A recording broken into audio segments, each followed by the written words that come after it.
Hello everybody, this is Make It Better, and today we're doing what deku was the Ghost Whisperer Part 11. Before I go along with this story, let me explain what's going on. I'm not able to do my morning what ifs for a while because someone else sadly had to use my truck instead of theirs because theirs is broken down for a while. It's a little annoying, but I'm okay with it. I just can't do morning what ifs. So in turn, I'll skip a few days and make up for it for one week in one video. Basically, how I was saying like last week, instead of one day be 12 minutes, be 2 days. Well, go on to next day and be 24 or 20 minutes. Basically that. You guys will get more information, and I'll enjoy it just a little bit more. With that said, I am planning to do it my singing what if later down in the week if I find the right time, the one I feel like I should do it. With all that said, let's get into it. Now they're in. Last time I think I left off was going into the classroom. Everybody's taking their seats, and Aizawa tells them about how everybody performed great and very well on their sports festival and all of the great things, especially Zuko will. And there's a round of applause for Zuko making it to first place. Now Zuko, well, the whole class is expecting for something else to happen. And Aizawa tells them in suspense, well, actually, he's just saying it very like himself, saying that everybody needs to choose a hero name for these internships. He explained about the internships and what everybody will have. He gives a huge stack of papers towards Zuko, Bakugo, and Todoroki, as well as some others that made it to the second and third stages. Everybody else got nothing, but he assures everybody that they will get something if they are not given any paper. Basically, the worst, somewhat, some kind of teaching than nothing. But Aizawa goes right into his sleeping bag, and Midnight came out, and she tells everybody that she will be the one um, correcting or approving their names, which everybody is very grateful. So on, everybody already did theirs.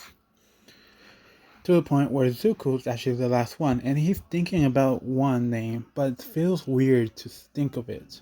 So he was pressured by his friends to tell and to hurry up and choose something because it's getting close to being the end of the day. Which Zuko finally said, okay, okay. He writes something down, went up to the front, and showed it to everybody. They look at it and see Phantom.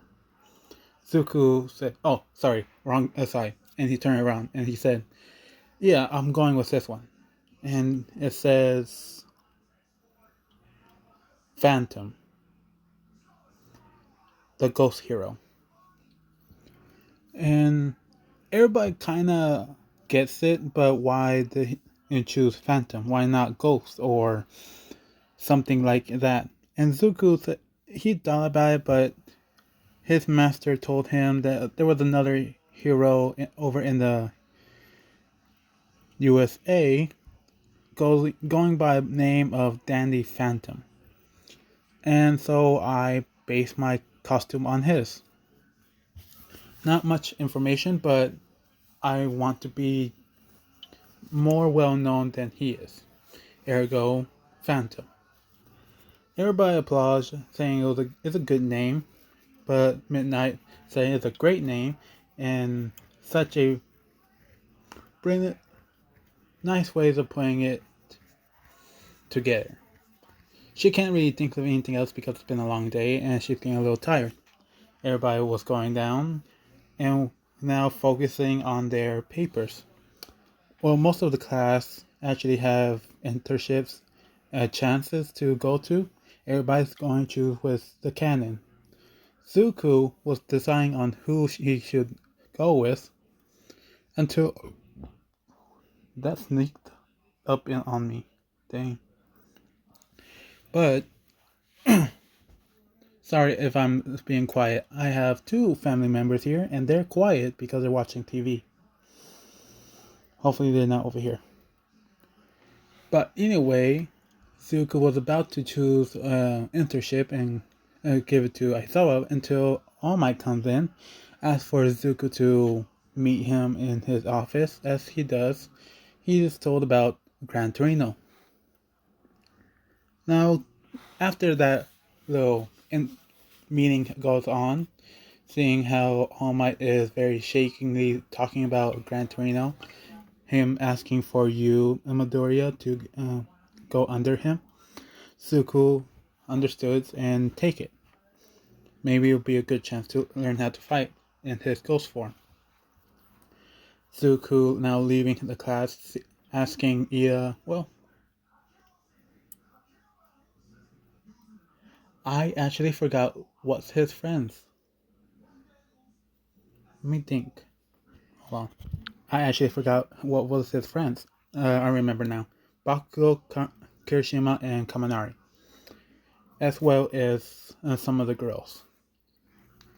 He asked them how they're going, and Bakugo said best genius since he's the third top-ranking hero, and the only one that was high enough. Zuko comment that's a stupid reason to go for a pro hero, but okay, you do you, boo. Which little comments back and forth and jokingly add on to everything else. Kirishima said about this guy with a very unique way of working, and I think I overheard some of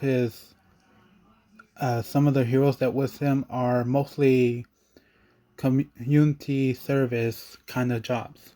So I'm happy. I wanted to try that, and well, Kaminari replies saying, "I'm going with Jiro. Her agency or internship person seems really cool, so he wants to go with her." Zuko kind of nudged on Kaminari saying, "And is that everything else? Is that really the only reason?" Which Kaminari bluntly said, "Yeah, that's basically everything. Why?" All three of them facepalm, thinking that Kaminari is really stupid about this. But when going over, he asked some of his other friends, as he was going to the group of the girls, and Invisible Girl Hakukuri saying one of her internships, Zuko went behind her and said, "Oh, that's really cool of going to that hero. I didn't know there would be such. Are they? Do they specialize on something? I haven't heard of them." Hakukuri said, "Well, it's one of those heroes that's not really on the ranking systems." Zuko said, "Oh, really? So what do they do?" And she explained that she's one of the, and she's, her, yes, the pro hero is a girl. She's kind of like an underground hero that takes care of the secret stuff that happens that no one sees in the public eye. And I think that would be perfect for my quirk. Zuko quickly glanced head to toe and said, "Yeah, that's awesome. Yeah." But he changed the subject and asked everybody else. And Jiro saying what he already knew. Momo saying going to this very popular hero known for modeling. Zook turned to Oraka and asked what she's doing. She says Gunhead, and when Zuko was going to leave, she asked Ida, and Zuko overheard it, and she is talking very weirdly to Ida. She's saying that she's trying to talk to him, but he's spacing out of nowhere. And Zuko catch on to this and looks over to to Ida, which is giving off a weird aura.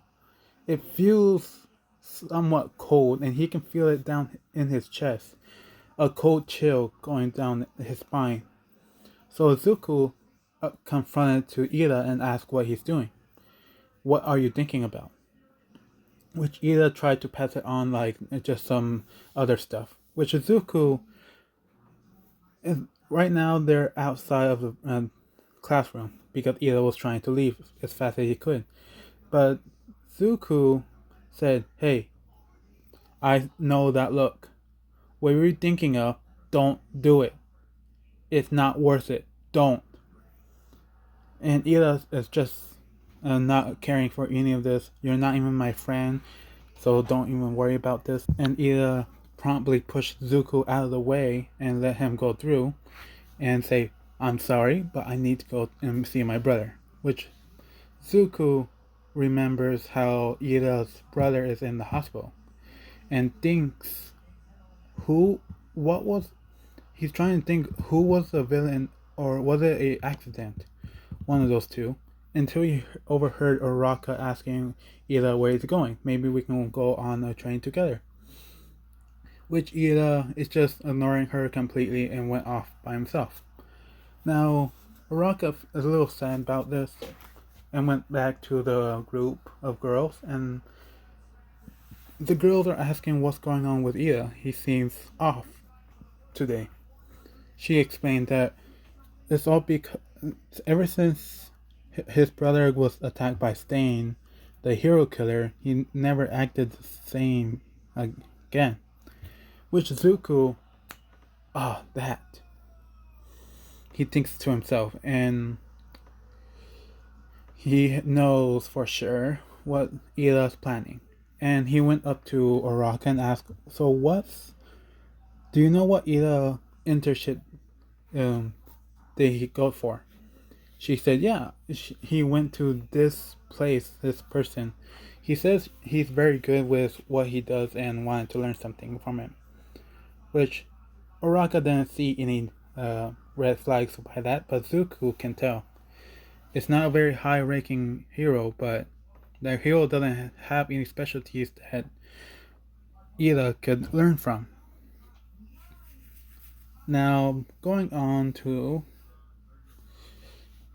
So, Zuko's thinking all of this as he's going on the train and going over to Gran Torino, thinking more about it, and decided to check in on all of the hero killer Stain whereabouts and where he usually attacked from, which gave him the information that he needs to know that it's all been happening one-on-one, a hero against Stain, in close quarters, in alleys, in areas that no one will ever go and check first.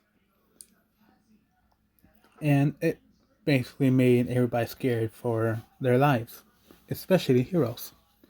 For Stain has been doing a lot of this and killing off a few of the heroes. Ida, brother, was one of the few that actually made out alive, injured but alive. So Zuko knows that what's egging Ida to the path of destruction. As he entered through the door, and knocked, of course, but he entered through the door, asking if this is Gran Torino's area. Yeah, this is a good picture. And he entered through and see Gran Torino on the floor. Zuko was about to panic until he sees the quotation mark blood spilling out, and he knows it smells like ketchup, which he kind of touched on Gran Torino and asked if he's okay if he just slipped on some ketchup, which Gran Torino stand right back up and ask who he is, and Zuko replies, "Oh, I'm Phantom. Zuko Midoriya." Which Gran Torino nods and very gratefully to hear this. He checks through his luggage and asks if he is the young man that took one for all. Which Zuko promptly said yes. I believe you're Gran Torino. And he said yes. Zuko reached out his hand to shake Gran Torino's hand. After that moment of silence, Zuko said, "And you must be who?" Gran Torino said, "Young man, there's no one there." Zuko said, "Oh." He looks down, look at her feet, and see, oh, I'm so sorry. I didn't mean to alarm you." Which she said, "Wait, you can see me? Can you please tell this old man to stop eating so much tokayaki?" And Zuko kind of looks to Gran Torino and asks, "Do you like tokayaki?" Gran Torino said, "Yes, I was about to make some more." And Zuko said, "She is telling me to tell you to stop eating so much of it." Which Garantino is a little puzzled by this. At first, he thought it was a joke, and he tells Zuko, "Okay, kid, that's enough joking around. But can you please tell me what exactly is your quirk?" Which Zuko explained, "Well, I can see ghosts and take." He explained more about his quirk, and when he was added on to One for All, it somehow made it into this and made him more ghostly as he shows around all of the energy. And Zuko actually says the last thing, "And I can interact, talk to, and also show people living the ghosts I talk to, like her. I'm sorry, but ma'am, but I didn't get your name." As she say, "Nana Shamora." Zuko said, "Oh, well." He bows down and said, "Well, it's very nice to meet you, Nana Shamora." Which Gran Torino is shocked. Say, "Wait, she's here? Where is she? I can you like make me talk to her?" And Zuko said, "Yeah." He gets back up and he grabs on to ask for Nana for her hand. She does, and Zuko asks for Gran Torino. He does. Zuko made them intangible. And when he turned intangible again, she appears in all of her glory in her last thing she showed. As you can hear the background, my family is here and I need to get going now. I'm so sorry that you guys had to hear this, and I'll have to go the next time. Bye.